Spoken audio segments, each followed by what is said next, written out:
ನನ್ನ ಹೆಸರು ನರಸಮ್ಮ ಅಂತ. ನನ್ನ ಸೊಸೆ ನಾನು ಇಲ್ಲಿ ಜೆ ಪಿ ನಗರ ಹತ್ರ ಜೆ ಪಿ ನಗರ 7th ಕ್ಲಾಸಲ್ಲಿ ಇದ್ದೀನಿ. ನಮ್ಮ ಸೊಸೆ ಹೆಸರು ಭೂಮಿಕಾ ಅಂತ. ಅವ್ರಿಗೆ ಇದು ಮೊದಲನೇ ಮಗು.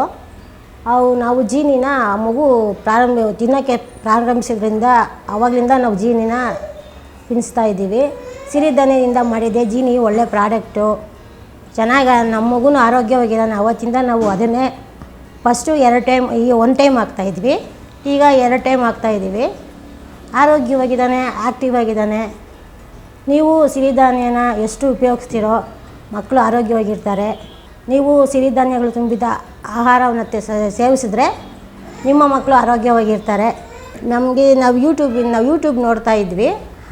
ಆಗ ಅಲ್ಲಿ ಜೀನಿಯಿಂದ ಸಿರಿಧಾನ್ಯಗಳಿಂದ ಮಾಡಿದ್ದೆ ಚೆನ್ನಾಗಿದೆ ಅಂತ ನಾವು ತಿಳ್ಕೊಂಡ್ವಿ. ಅದಕ್ಕೋಸ್ಕರ ನಾವು ಜೀನಿನ ಅವನಿಗೆ ತಿನ್ನಿಸೋಕ್ಕೆ ಪ್ರಾರಂಭಿಸಿದ್ವಿ. ಅದು ಚೆನ್ನಾಗಿದೆ. ನಮ್ಮ ಮಗುನ ಇಷ್ಟಪಟ್ಟು ತಿಂತ, ಅದು ಏನು ತೊಂದರೆ ಕೊಡಲ್ಲ, ತಿನ್ನೋಕ್ಕೆ ಚೆನ್ನಾಗಿ ಇಷ್ಟಪಟ್ಟು ತಿಂತು. ಅದಕ್ಕೆ ನಾವು ಅದನ್ನೇ ಅವನಿಗೆ ತಿನ್ನೋದ್ರಿಂದ ಅವನಿಗೆ ಏನು ತೊಂದರೆ ಆಗಲಿಲ್ಲ, ಚೆನ್ನಾಗಿ ಆರೋಗ್ಯವಾಗಿದ್ದಾನೆ. ಆವತ್ತಿಂದ ಈಗ ಅವನಿಗೆ 2ನೇ ವರ್ಷ, ಈಗ ಮಾರ್ಚಿಗೆ ಮುಗಿಯುತ್ತೆ. ಆವಾಗಿಂದ ನಾವು ತಿನ್ನಿಸ್ತಾ ಇದ್ದೀವಿ.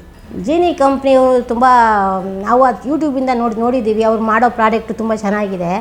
ಅವರು ಒಳ್ಳೆಯ ರೀತಿಲಿ ಅದನ್ನು ಸಿರಿಧಾನ್ಯಗಳನ್ನ ಹುರಿದು ಇದು ಮಾಡಿ ಗ್ರಾಹಕರಿಗೆ ತಲುಪಿಸ್ತಾ ಇದ್ದಾರೆ. ಅದರಿಂದ ನಾವು ನೋಡಿ ಅವ್ರಿಗೆ ತುಂಬ ಧನ್ಯವಾದಗಳನ್ನ ಅರ್ಪಿಸ್ತೀನಿ. ಈ ಥರ ಎಲ್ಲರೂ ತೊಗೊಂಡ್ರೆ ಜೀನಿ ಕಂಪ್ನಿ ಮುಂದೆ ಬರುತ್ತೆ.